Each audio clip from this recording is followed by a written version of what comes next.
Hi అండి, welcome back to my channel. ఈరోజు నేను మీకు స్పెషల్ స్నాక్స్ అయితే చూపిస్తున్నాను. మైదా షుగర్ లేకుండానే శంకర్పాలి ఎట్లా తయారు చేయాలో చూద్దాం. చాలా టేస్ట్గా వచ్చాయండి. ఒక బౌల్లో 1 కప్పు గోధుమ పిండి తీసుకోవాలి. నేనైతే పూర్తిగా మైదా వాడట్లేదండి, ఓన్లీ గోధుమ పిండితోనే చేస్తున్నాను. అదే కప్పుతో 1/2 కప్పు బొంబాయి రవ్వ కూడా తీసుకోవాలి. ఇందులోనే టేస్ట్కి తగ్గట్టు సాల్ట్ కూడా వేసుకోండి. అలాగే మనం షుగర్ వాడట్లేదు కదా, సో అందుకని 1/2 కప్పు బెల్లం తురుము కూడా వేసుకోవాలి. శంకర్పాలి సాఫ్ట్గా రావటం కోసం ఇందులో ఒక 2-3 స్పూన్స్ నెయ్యి అయితే వాడుతున్నానండి. డాల్డా అయితే అస్సలు వాడొద్దు, హెల్త్కి అస్సలు మంచిది కాదు.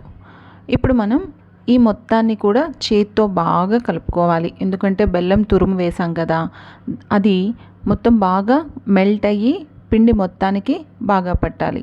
ఒకేసారి వాటర్ వేసి కలిపితే మనకి బెల్లం అక్కడక్కడ చిన్న చిన్నగా ఉండిపోతుంది కదా, సో బెల్లం మొత్తం పూర్తిగా కరిగేలాగా మనం ముందే పిండిని కలుపుకోవాలి. ఆ తర్వాత ఇందులో మనం కొద్దిగా వాటర్ తీసుకొని పిండిని తడుపుకోవాలి. ఒకేసారి వాటర్ వేయొద్దండి, ఎందుకంటే బెల్లం మెల్ట్ అయ్యి ముద్ద ఇంకా పల్చగా అయ్యే ఛాన్స్ ఉంటుంది. కాబట్టి కొద్దిగా వాటర్ వేసుకొని పిండిని స్లోగా కలుపుకోండి. మైదాతో చేసే శంకర్పాలి కన్నా గోధుమ పిండితో చేసే శంకర్పాలీలు చాలా టేస్ట్గా ఉంటాయండి. హెల్త్కి కూడాను చాలా మంచిది. పిండిని కాస్త టైట్గానే కలుపుకొని మూత పెట్టి ఒక 10-15 మినిట్స్ పక్కన పెట్టుకోవాలి. తర్వాత దీన్ని చిన్న ముద్దలుగా తీసుకోవాలి. చపాతీ ముద్దంత సైజులో తీసుకొని దీన్ని అది కూడా గోధుమ పిండితోనే ఒత్తుకోవాలండి. ఇవి మరీ పల్చగా ఒత్తుకోకూడదండి, విరిగిపోతాయి.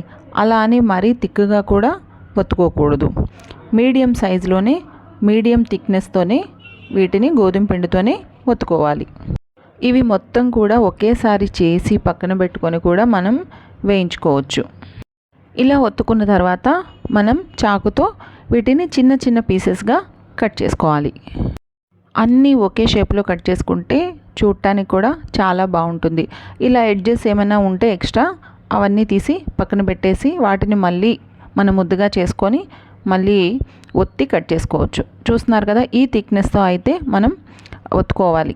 అన్నీ ఒకేసారి ఒత్తుకొని పక్కన పెట్టుకున్న తర్వాత స్టవ్ మీద ఆయిల్ పెట్టి మీడియం ఫ్లేమ్లోనే ఇవన్నీ వేయించుకోవాలి. హై ఫ్లేమ్ పెడితే లోపలైతే బాయిల్ అవ్వండి, బయట అయితే కలర్ వస్తుంది. కానీ ఇవి మీడియం ఫ్లేమ్లోనే వేయించుకుంటే మంచి క్రిస్పీగా వస్తాయన్నమాట. మనం షుగర్తో చేసే వాటికన్నా బెల్లంతో చేస్తే చాలా టేస్ట్ కదా. బెల్లంతో చేసేసరికి కాస్త కలర్ కూడా కొంచెం బ్రౌన్ కలర్లో వస్తుంది, కానీ చాలా బాగుంటాయి. చూస్తున్నారు కదా, చాలా మంచి కలర్ వచ్చి చాలా టేస్ట్ కూడా వచ్చిందండి. ఇవి మనకి 10-15 డేస్ వరకు కూడా స్టోర్ అయి ఉంటాయండి. మీకు కూడా నచ్చాయా మరి? అయితే ఒకసారి ట్రై చేసి కామెంట్ చేయండి. నా వీడియో కనుక మీకు నచ్చితే ప్లీజ్ లైక్ చేయండి, సబ్స్క్రైబ్ చేయండి. Thank you so much.